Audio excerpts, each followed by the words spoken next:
Уявіть собі таку картину. Спеціалізований випробувальний полігон у Сполучених Штатах Америки. На стартовій смузі стоять справжні монстри бездоріжжя.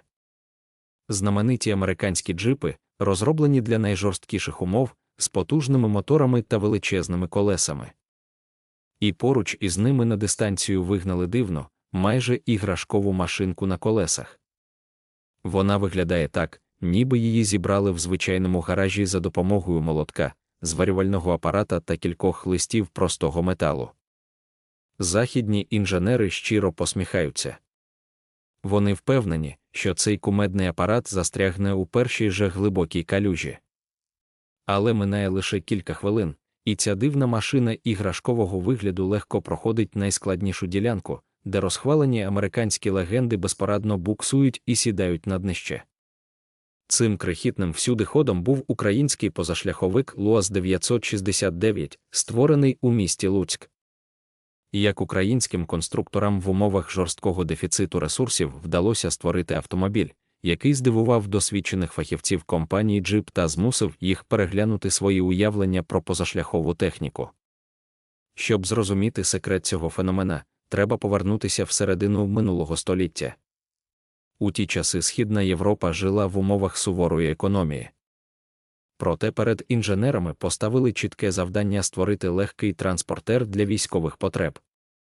Потрібна була машина, яка могла б супроводжувати піхоту, вивозити поранених з поля бою і проїжджати там, де важкі вантажівки просто тонули в болоті. Вона мала бути настільки легкою, щоб її можна було скидати з парашутом прямо з літака. Саме з цього військового амфібійного проєкту під назвою ЛуАЗ-770 пізніше і виріс цивільний позашляховик ЛуАЗ-969, який у народі ласкаво назвали Волинянкою. Українські інженери з Луцького автомобільного заводу опинилися у складній ситуації. Їм потрібно було створити повноцінне авто з високою прохідністю, але у них не було можливості використовувати потужні двигуни чи дорогі деталі. І саме тут на допомогу прийшла справжня інженерна думка.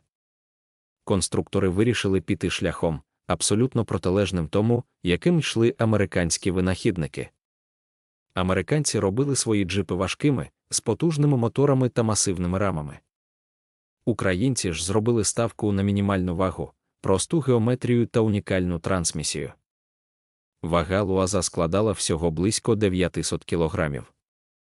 Це майже вдвічі менше за більшість того часу класичних позашляховиків. Днище машини зробили абсолютно пласким, як у човна. Усі важелі, кардани та вузли трансмісії заховали всередині кузова або підтягнули якомога вище. Завдяки цьому авто не чіплялося за коріння чи каміння, а просто ковзало по бруду, ніби на лижах. Але головним інженерним рішенням, яке найбільше вразило західних спеціалістів, стали колісні редуктори. Замість того, щоб ставити величезні колеса для збільшення дорожнього просвіту, що зробило б авто важким і неповоротким, українські конструктори встановили додаткові шестерні безпосередньо у ступиці кожного колеса. Це дало одразу два колосальних плюси. По-перше, дорожній просвіт виріс до фантастичних для такої крихітки 28 см. Для порівняння, це більше, ніж у багатьох сучасних підготовлених позашляховиків. По-друге, колісні редуктори зменшили навантаження на коробку передач і півісі, дозволивши слабкому мотору видавати неймовірну тягу на низьких обертах. Підвізка машини – це ще одне диво інженерії. Незалежна торсіонна підвізка на всіх 4 колесах мала величезний хід. Кожне колесо копіювало рельєф поверхні незалежно від інших. Там, де важкий позашляховик із суцільними мостами висів у повітрі через діагональне вивішування, ЛуАЗ спокійно чіплявся за ґрунт і продовжував рух. Цікаво й те, що за замовчуванням машина була передньопривідною. Це теж здивувало іноземних фахівців, адже класичні всюдиходи традиційно мали задній привід. У ЛуАЗі ж за потреби водій міг жорстко підключити задній міст, а для найважчих ділянок увімкнути блокування заднього диференціала. Цікавий факт, про який мало хто знає за межами Європи. У 80-х роках цей маленький український позашляховик навіть експортувався до Італії. Італійські автогонки та бізнесмени, брати Мартореллі, оцінили потенціал Луаза. Вони купували ці машини, встановлювали на них надійніші дизельні мотори від Ford або Peugeot, робили м'який комфортний салон і успішно продавали їх місцевим фермерам та любителям активного відпочинку. Італійці були в захваті від того, як легко ця машина долала гірські стежки в Альпах. Проте не варто думати, що Луаз був ідеальним автомобільним шедевром. За фантастичну прохідність водіям доводилося платити величезну ціну. Комфорт у цій машині був відсутній як факт. Конструктори боролися за кожні 50 грамів ваги та кожен карбованець собівартості, тому салон виглядав максимально спартансько. Шум від мотора і трансмісії був настільки сильним, що вже на швидкості 60 км на годину пасажирам доводилося кричати один одному прямо у вухо. Головним болем авто був його двигун. Це був 4-циліндровий V-подібний мотор з повітряним охолодженням від Мелітопольського моторного заводу.